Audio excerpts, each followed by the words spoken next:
नमस्कार दोस्तों, आज की वीडियो में हम बात करेंगे गोरखपुर जिले के टॉप 5 बाहुबली के बारे में। आइए जानते हैं उनमें से कौन कौन से हैं। नंबर 1, राजन तिवारी। राजन तिवारी मूल रूप से गोरखपुर जिले के सोहगौरा गांव के रहने वाले हैं। राजन तिवारी की प्रारंभिक शिक्षा भी इसी जिले में हुई। युवा अवस्था में राजन तिवारी ने अपराध की दुनिया में कदम रख दिया। यूपी में 90 के दशक के माफिया डॉन श्री प्रकाश शुक्ला के संपर्क में आने के बाद राजन तिवारी का नाम कई अपराधों में सामने आया। श्री प्रकाश शुक्ला के साथ जुड़े मामलों में भी राजन तिवारी शामिल रहे, जिससे उनकी गिनती बाहुबलियों में होने लगी। यूपी के महाराजगंज की लक्ष्मीपुर विधानसभा सीट से विधायक रहे वीरेंद्र प्रताप शाही पर हमले में राजन तिवारी का नाम सामने आया था। इस घटना में माफिया डॉन श्री प्रकाश शुक्ला और राजन तिवारी समेत 4 लोग आरोपी बनाए गए थे। इस आपराधिक कृत्य की वजह से राजन तिवारी यूपी पुलिस के लिए मोस्ट वांटेड बन चुके थे। यही वो वक्त था जब राजन तिवारी ने बिहार का रुख किया और कानूनी कार्रवाई से बचने के लिए राजनीतिक जमीन तलाशने लगे। इसके बाद राजन तिवारी ने बिहार में रहकर अपना गैंग बनाया। राजन तिवारी के गैंग ने पूरे बिहार में ऐसा उत्पात मचाया कि यूपी के बाद वो बिहार में भी सुर्खियों में रहने लगा। राजन तिवारी का नाम आरजेडी के पूर्व मंत्री बृज बिहारी प्रसाद की हत्या में सामने आया था। पुलिस ने इस हत्या के आरोप में राजन तिवारी को गिरफ्तार कर लिया।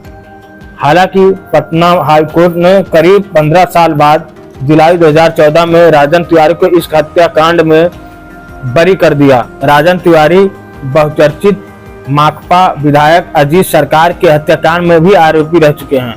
राजन तिवारी के अलावा इस मामले में पप्पू यादव भी सजा काट चुके हैं। हालांकि इस मामले में भी पटना हाईकोर्ट ने दोनों को बरी कर दिया था। मंत्री हत्याकांड में जेल जाने से पहले ही राजन तिवारी ने बिहार में सियासी जमीन तलाश ली थी। राजन तिवारी 2 बार विधानसभा के लिए चुने गए। वह पूर्वी चंपारण के गोविंदगंज से लोजपा से विधायक रह चुके हैं। इसके अलावा राजन तिवारी 2004 में लोकसभा पहुंचने के लिए भी भाग आजमा चुके हैं। वह 2 बार विधायक रह चुके हैं। उनके भाई राजू भी विधायक रहे हैं। माता जी को उसने ब्लॉक प्रमुख लगभग 4 बार बनवाने में कामयाब हुआ है। नंबर 2, सुधीर सिंह। सुधीर सिंह गोरखपुर के गीडा थाना क्षेत्र के कालेसर के रहने वाले हैं। सुधीर सिंह ने 90 के दशक में पिता की हत्या के बाद अपराध जगत में कदम रखा था। पिता की हत्या का बदला लेने के लिए उसने कई हत्याओं का अंजाम दिया, जिसके चलते उसका नाम क्राइम की दुनिया में तेजी से ऊपर उठा। देखते ही देखते इस पर हत्या, लूट, मारपीट और बलवा के कई मामले दर्ज हो गए। वो गीडा थाने का हिस्ट्री शीटर बन गया। अवैध रूप से कमाई संपत्ति और इलाके में अपने दबदबे का फायदा उठाते हुए माफिया सुधीर सिंह ने राजनीति में भी किस्मत आजमाई।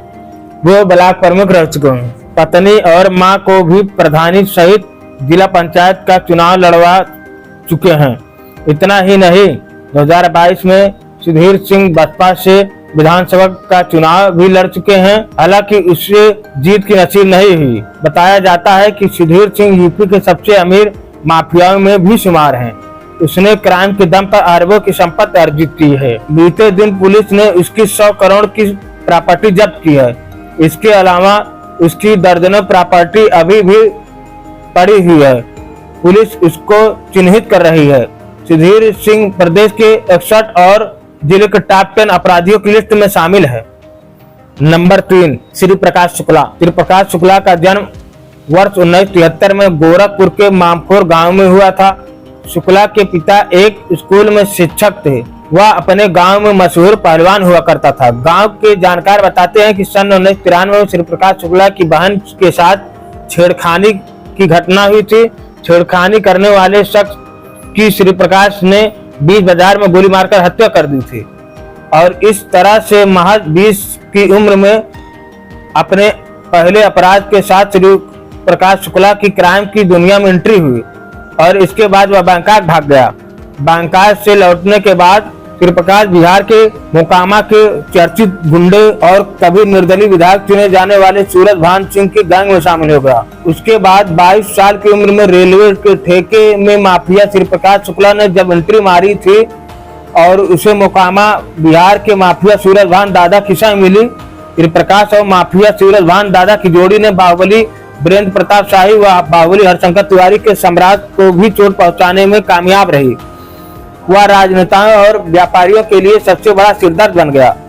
उधर पुलिस पर भी शुक्ला पर कार्रवाई करने का दबाव भी बढ़ने लगा था। हर रोज अखबारों में माफिया सूर्यप्रकाश शुक्ला का नाम छपने लगा। बिहार व यूपी दोनों राज्यों में छोटे बदमाशों से हत्या, रंगदारी, कमीशन खोरी जैसे काम करवाकर माफिया सूर्यप्रकाश शुक्ला यूपी के साथ साथ बिहार का भी सबसे खतरनाक व बेरहम अपराधी बन गया था। साल 1997 में बाहुबली राजनेता वीरेंद्र शाही को गैंगस्टर सूर्यप्रकाश शुक्ला ने दिनदहाड़े मौत के घाट उतार दिया था। यही नहीं, इसने 13 जून 1998 को पटना स्थित इंदिरा गांधी हॉस्पिटल के बाहर बिहार सरकार के तत्कालीन मंत्री बिहारी प्रसाद को उनके सुरक्षा कर्मियों के सामने ही गोली मारकर हत्या कर दी थी। इस घटना में AK-47 का इस्तेमाल किया गया था। माफिया शुक्ला के आतंक से बड़े बड़े गुंडे अंडरग्राउंड हो गए थे यूपी बिहार के। शुक्ला ने यूपी के तत्कालीन मुख्यमंत्री कल्याण सिंह को मारने की सुपारी ले ली थी। ये खबर यूपी पुलिस के लिए बम गिरने जैसी थी। जैसे इसकी भनक तत्कालीन मुख्यमंत्री कल्याण सिंह को लगी तो उन्होंने माफिया सूर्यप्रकाश शुक्ला के मंसूबे व अस्तित्व को खत्म करने के लिए ASTF का गठन करके निर्देश दिया कि वह दुर्दांत अपराधियों से प्रदेश को मुक्त कराए। 4 मई 1998 को यूपी पुलिस के तत्कालीन ADG अजय राज शर्मा ने पुलिस के बेहतरीन 50 जवानों को चुनकर स्पेशल टास्क फोर्स की गठन किया। इस फोर्स का पहला टास्क सूर्यप्रकाश शुक्ला जिंदा या मुर्दा, बाद में इसका एनकाउंटर हो गया। Number 4, mafia Rajesh Yadav. Mafia Rajesh Yadav का जन्म 1968 में गोरखपुर जिले के गुलरिया थाना क्षेत्र के झुंगुआ बाजार में हुआ था। नंबर 4, राकेश यादव। माफिया राकेश यादव का जन्म 1968 में गोरखपुर जिले के गुलरिया थाना क्षेत्र के झुंगिया बाजार में हुआ था। माफिया के पिता का नाम पारसनाथ यादव व माता का नाम कैलाशी देवी था। राकेश के अपराध की शुरुआत लूट, हत्या के प्रयास जैसे वारदात से शुरू हुई। पुलिस के अनुसार एक समय बाद माफिया राकेश यादव के खिलाफ गोरखपुर के अलावा संत कबीर नगर, महाराजगंज व आजमगढ़ जिले में हत्या के प्रयास, जबरिया, वसीली, धमकी देने, गैंगस्टर, गुंडा व आर्म्स एक्ट के 52 मुकदमे दर्ज हैं। माफिया राकेश यादव का नाम पहली बार विधायक ओम प्रकाश पासवान हत्याकांड में आया था। मनीराम के तत्कालीन विधायक ओम प्रकाश पासवान की 25 मार्च 1996 को बांस गांव में बम मारकर हत्या कर दी गई थी। घटना के समय पूर्व विधायक ट्राली पर खड़े होकर जनसभा को संबोधित कर रहे थे। ट्राली के पीछे स्थित घर की छत पर उसने बम से हमला कर दिया था। इसमें मुख्य आरोपी के तौर पर माफिया राकेश यादव और उसके साथी ब्रह्मा का नाम सामने आया था। दोनों साड़ी पहनकर छत पर मौजूद महिलाओं के बीच पहुंचे थे और वहीं से पूर्व विधायक पर हमला किए थे।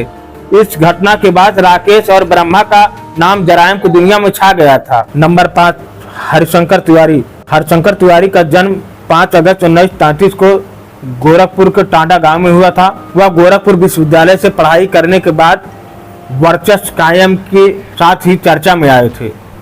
साल 1985 से 2007 तक वह चिल्लूपार विधानसभा सीट से लगातार एमएलए चुनकर विधानसभा में जाते रहे।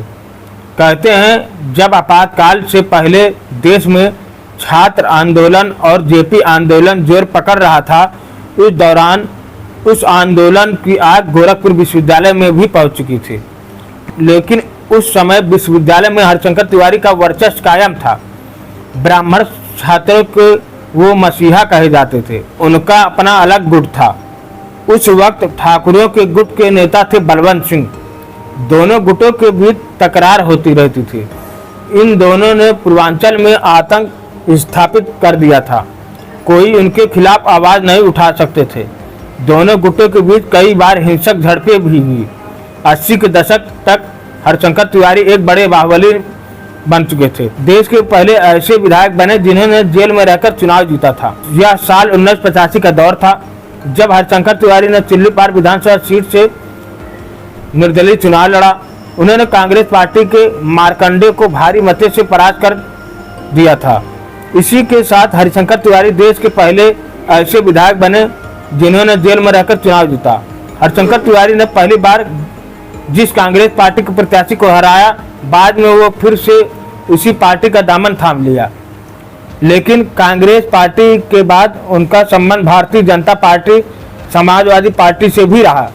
हरिशंकर तिवारी 1996 में कल्याण सिंह की सरकार में विज्ञान एवं तकनीकी मंत्री थे। साल 2000 में वो स्टाम्प रजिस्ट्रेशन मंत्री बने जब वो मायावती की सरकार में थे।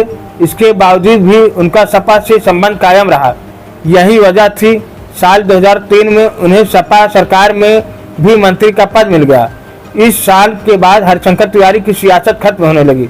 वे लगातार 2 चुनाव हार गए। साल 2007 के बाद उन्होंने अपनी विरासत अपने बेटों को सौंप दी थी। दोनों चुनाव में उनको राजेश त्रिपाठी से हार का सामना करना पड़ा था। इसके बाद उन्होंने चुनाव न लड़ने की ठानी और दोनों बेटों को अपनी राजनीतिक विरासत सौंप दी थी। लेकिन कहा जाता है कि हरिशंकर तिवारी ऐसे व्यक्ति थे जिन्हें लोग पूर्वांचल का बाहुबली कहते थे। आज की वीडियो में इतना ही। मिलते हैं नई जानकारी के साथ, तब तक लिए जय हिंद। यदि हमारे चैनल पहली बार आए हैं, वीडियो को जरूर लाइक करें, चैनल को जरूर सब्सक्राइब करें।